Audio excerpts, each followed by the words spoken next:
Hey, Doug, when you've got a defense that's struggling to not give up a ton of points like it has the last 6 weeks, how much pressure is that putting on Gardner and this young offense? I mean, they got to keep up, right?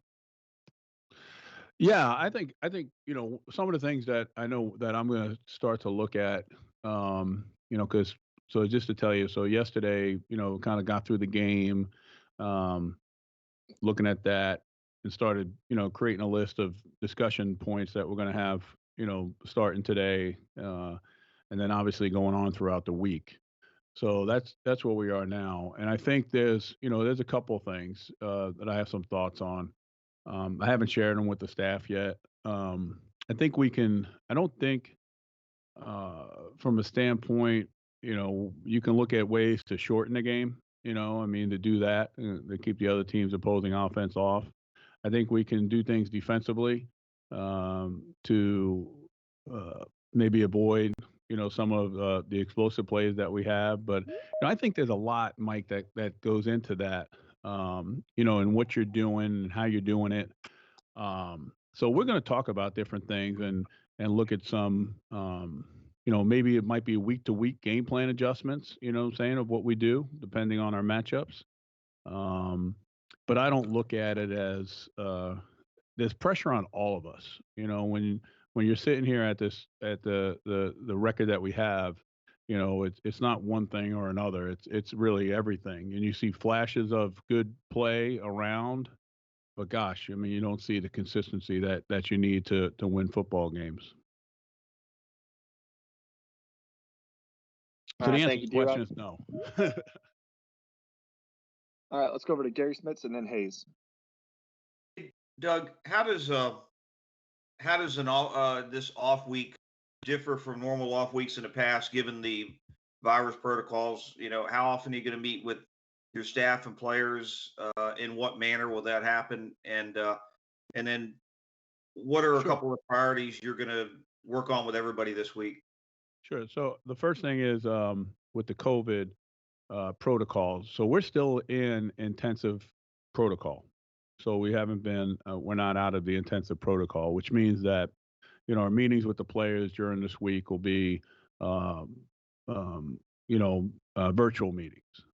So we'll have that, and then the same limitations of how many people are in in the weight room, in the training room, social distancing, all the things that we had to do last week are still in place. Um, with uh, with the players that by the CBA, there's mandatory time off for them. I'm saying, on a bye week, Thursday, Friday, Saturday, Sunday, they'll be lifting and running, and we'll have meetings with them. But they'll still have to test every day on a daily basis. The first thing that we'll do today, like I said before, we got through the game, is we're going to go out and look at, the course of ourselves first as coaches. What I'm saying, the play calls, what we've done, analyze that. Could we put them in better position? And the first thing we have to look at is what, I can do, which I'll look at myself, as well as the players, what we can do better as coaches. Where we've, if we had to go back and do things over, what we would have done differently, type of situations. Then we'll go back to performance. Then we'll look at the players and look at, hey, listen, who's performed, at this time? Who do we think is getting better? Who do we think might be trending the other way or staying the same? Um, and then see if we can make any adjustments personnel wise as we move forward. After personnel, I think it goes to scheme. To look to see, is there anything that we want to be able to do differently?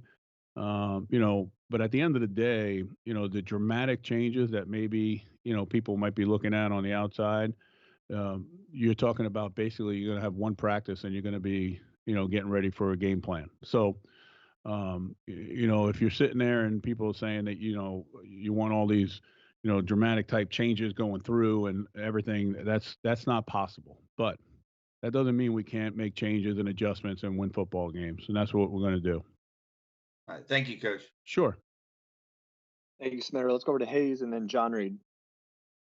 Yeah, Doug, what was your message to the team now that the players do have a little bit more free time this week? Yeah, I'll meet with the team today at 2:30. I think I'll reiterate what I said in the locker room after the game. I think that Um, this, where we are obviously is disappointing. It's not where we want to be. And that's basically what I told them. You know, I basically reiterated all the things I've been saying, to everyone here about, there's flashes, there's times we haven't been able to take advantage of situations, critical points we haven't been able to execute, or we haven't put you in the best position that possible. So, it's not one person, two people, it's not a unit, it's really on all of us. Now, in saying that, I think like a lot of you guys say it is, how do you keep a team? The one thing that's going on right now is no one can question how hard these guys are playing. And I know the coaches are working their ass off. So you have that. So long as you have that, you always have a chance. And, my deal with the team is listen, all right, we're coming back. We're going to have 9 games left. All right. I want to stop, you know, going back in the past, thinking about, the record, where it is, and let's go ahead and let's go after this 9 game season and break it up into 3 quarters. You know what I'm saying? And let's get excited and let's go play football. All right. And let's see, let's play at our best, let's coach at our best, and let's coach, each game like, you know, it's the most important game in the world. And I know that's cliche and because every game is, but I also have a level of excitement too for me, thinking it that way. Because if I keep going back and going, oh shit, we should have done this, or hey, we're 1-6 and we're this. I mean, that's going to get you down. There's no doubt about it. Um, I'm not wired the same as a lot of people. I think you guys have known me for a long time now. So I'm going to be able to block that out of my mind and go forward and be the best I can be for the coaches and the players. Great. Thank you. Sure. Thank you, Hayes. Let's go over to John Reed and then Mia. How you doing, Coach? Good. How do you go about working on some of the things with the young players to try to see improvement over these final 9 games with their development? Yeah, I think you got to look at how to build on some things. In other words, how do you take some of these young players? I think that you look at Devon Hamilton had an excellent game. You know what I'm saying? Last game, he really did. He played really well. How do you build on that? Laviska. All these young guys that are making plays at times. How do you get them to go to the next level? And I think the challenge for us as coaches is that, we know that we have these young players and we want to bring them from, here to here, from this level to the top level right away. And you can't it's not going to happen as fast as you want at times, you know what I'm saying, as far as a coach, but you don't want to over coach over, you know, you don't want to go too far where now all of a sudden you're not going to get the consistent play. It's a balance of, keeping that ceiling high where you want it and then making sure you can build on the things you need to build on quickly, whatever it may be, like it may be a weakness, it may be something else, it may be, the passing game compared to the run game, things of that nature. So I think that with a lot of these young players, we've got to look at, hey, what have they done well and what's their next step? Saying what's the next progression for them that they can, help us make a difference where we can win games. I have one follow-up. I got 100 questions, but I have one follow-up. Have you had any conversation with Shad Khan, or do you have any meeting scheduled this week with this open date? Yeah. Just, I don't know, reflection of update of Yeah. a progress report or anything like that during the open week? Yeah, we've talked every week. So, we talk, we communicate each week. And in each week it's always, there's a lot of things that we go through, what's going on, what are we doing moving forward, what are we doing, a lot of those conversations. So it's not like there's no communication. Um, we'll talk this week, just like we normally do. We communicated yesterday, and we'll talk again on Wednesday. And but it's natural. I mean, this is what's been going on, since I've been here. Thank you, Coach. Yeah, sure. Thanks, John. We'll get your 99 questions later. Let's go to Mia and then Mark. Hey, Doug. Obviously, the completion percentage between DJ Chark and Gardner has taken a pretty significant drop these last 3 weeks as compared to the first 3 weeks of the season. And DJ looks visibly frustrated, at least on the television broadcast from this past weekend. I'm just curious if you've reached out to them. And as a head coach, how do you avoid some of those relationships maybe, going the other way? Yeah, well, I don't see a problem with the relationship, you know what I'm saying? So it's not that. I do acknowledge that we haven't been, doing as good of a job as we've done earlier in the year. So, I think that, that could cause, and I'll use your word, for players, the frustration, you know what I'm saying? And I think for us as coaches, we've got to be challenged to upgrade ourselves there. I think that's, the one thing that we have to do a better job of is our, obviously our intermediate game and obviously our deep game. I don't think, that's the one thing that I think that we're, lacking. There's many things obviously when you're not winning, but it's definitely something that we can improve on from a coaching standpoint and player standpoint. So, we've got to go ahead and keep fighting. Like I said, it's not the way we want to do it for either from whether it's Gardner or whether it's from DJ, you know what I'm saying? I'm sure, both of them at times, as long as everybody else, is frustrated.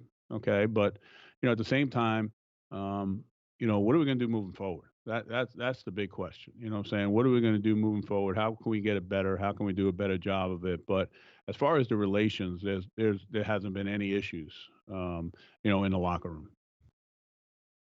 Awesome. Thanks, Doug. Yep. Thank you, Mia. Let's go over to Mark Long and then to John Shipley.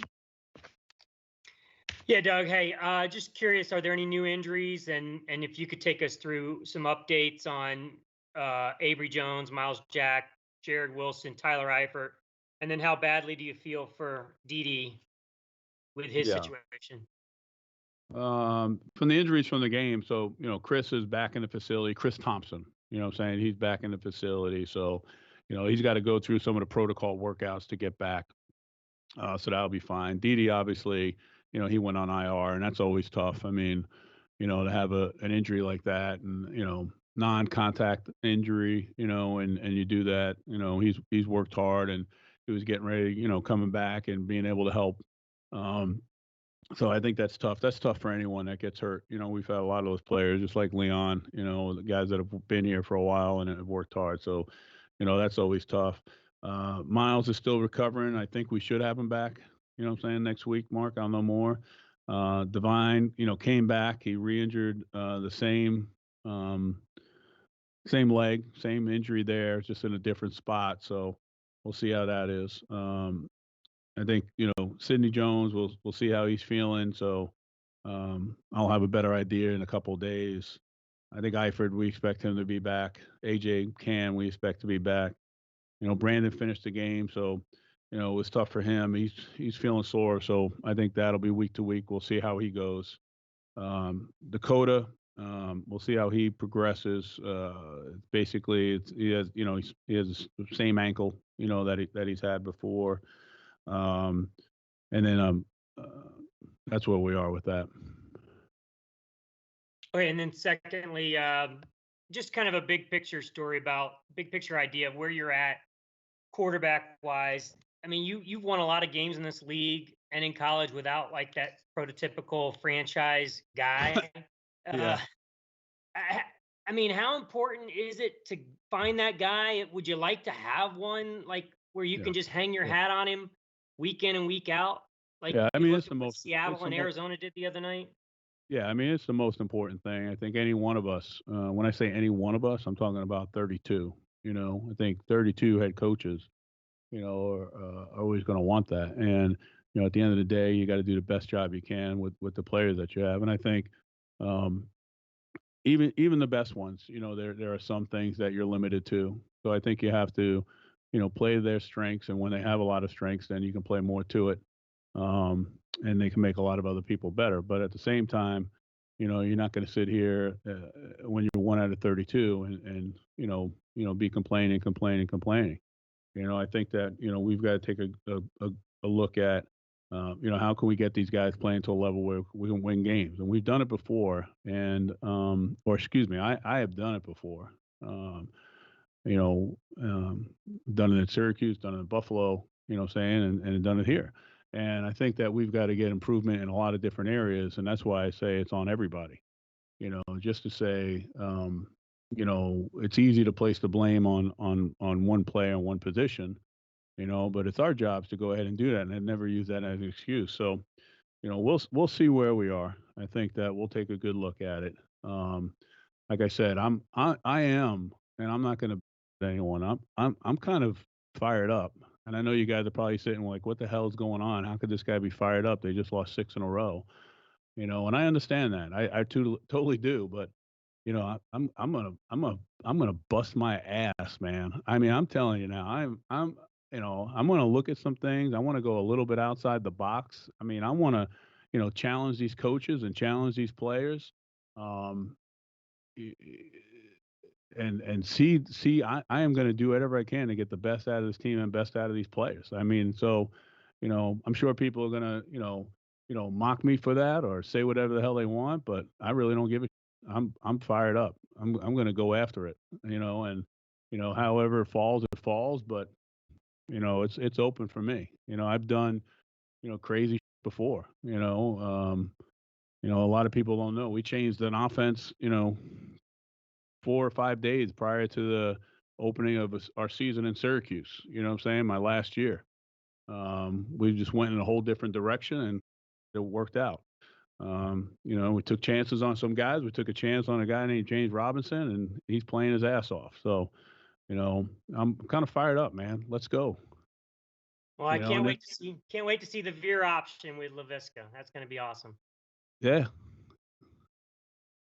Those 5 Come on in are and give us a clinic on. Coach. All right, let's go 2 final questions. Let's go John Shipley, and then we'll finish with Gene. Hey, Coach. Just through the first 7 games of the season, do you feel happy with what you guys have gotten out of Joe Schobert at middle linebacker? Yeah, I think I mean, you're going to look at everyone. I'm not going to sit here and I understand. I think that you know, there are things that he wants to do better. Sure, he's coming off a game where he missed a couple of tackles, and then 2 weeks ago he's probably coming off his best game. So I think when you look at that and you look at where we are, it's difficult, and this is what's tough. I think you really got to take a good look at yourself and say, hey, listen, I've got to be able to do a better job. And I think one of the things that I've learned. Unfortunately, when I've been on teams that haven't won football games, is the one thing people try to do is say, "Well, I'm playing well, or I'm coaching well, or my group's doing well," and when you start getting that, that's where you start getting a separation. That's where you start, um, people trying to protect each other or themselves, and it happens a lot. Not within the building. It probably happens more outside the building. I mean, I'm fortunate. When I go home, I get drilled worse, from my family than I do, in interviews, and and it's tough. But the one thing that happens is it's not a, well, hey, listen, you're doing what you're supposed to do. It's everyone else that's not. You know what I'm saying? And that's what we can't have. So when you're asking about the total performance, is, hey, listen, that game 2 weeks ago, how do we get that game for the next 9 weeks in a row? That's how I look at it. More on that type of vision. Thanks, Coach. Appreciate it. Sure. Thank you, Shipley. Let's go over to Gene for the last question. Hey, Doug. Normally, teams with your kind of record don't ever engage in trades and to try to acquire people and give up picks and things like that. Would you have any interest whatsoever in trying to pursue Quentin Williams? Yeah, I think that's a question for Dave. I mean, maybe Tad can get Dave, what I'm saying, to talk to you guys about that. And the only reason why I say it like that, Gene, is because I had the 53 players I have on this team. That's what I'm focused on. So I'm not like a guy that is like, hey, listen, let's go, sign this player, that player, that player, that player. Let's get, when you do that, again, that's not my responsibility. But I don't want to take away from the coaches and the players, and we as coaches don't do that. You know what I'm saying? Because it creates another step for, well, this guy can't play. Go out, get me another guy. No, you got to get this guy better. You got to get him to play as good as we can. So that's something that I think, I apologize that I'm just not in that mode. Am I open to get our team better? Absolutely. But am I the person that's out there looking to see how these guys are playing and what's going on other teams? I don't have. I'm not afforded that time, so I can't really answer that question. Quick follow up: is what we were seeing last game or two from Devon Hamilton an example of what you're hoping to see in the second half of the year? That a light goes on for the younger players and they take this step up, because it seemed to have happened with Devon. At least this last game, it did. Yeah, I mean, he really played well. I think, I don't know, Gene, if the right phrase is, the light goes on. I was kind of like with Ben Barch, all right, and I haven't talked to Ben, and I haven't even talked to Coach Warhop.